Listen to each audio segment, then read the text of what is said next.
The echo and the source. What is an echo?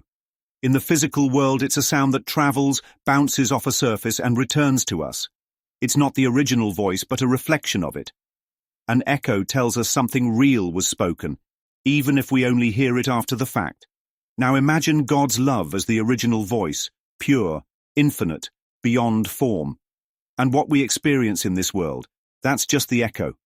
A moment of peace in the middle of chaos, an insight that shifts everything, an unexpected reminder that love is the only thing that's real. All of these are echoes of something deeper, something beyond this fleeting dream. But just like in the physical world, the clarity of the echo depends on where you are.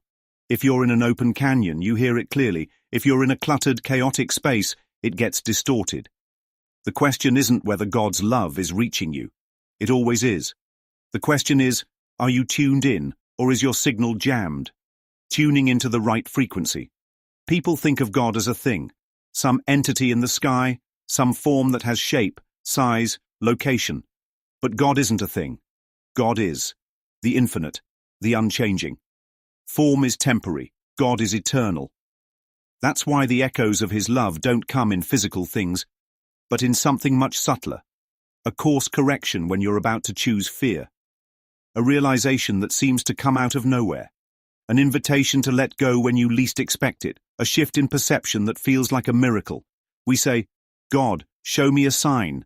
But then look for him in objects, outcomes, and events. Yet he's not in those things.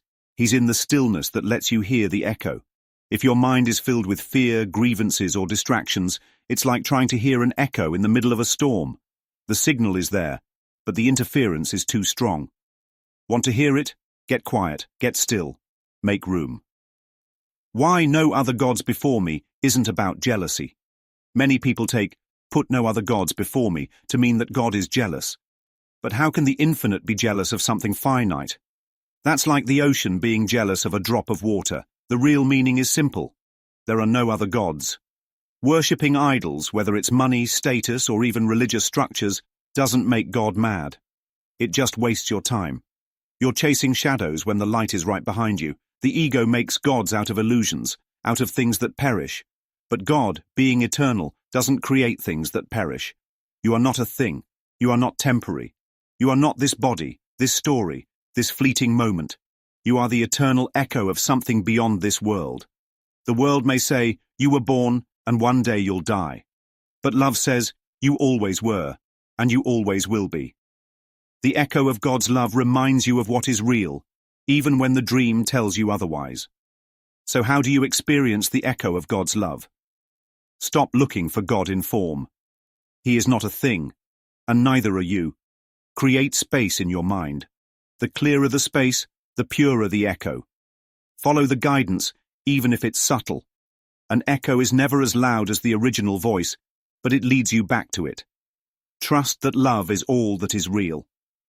When you feel lost, ask, is this love or fear? One is real, the other is noise.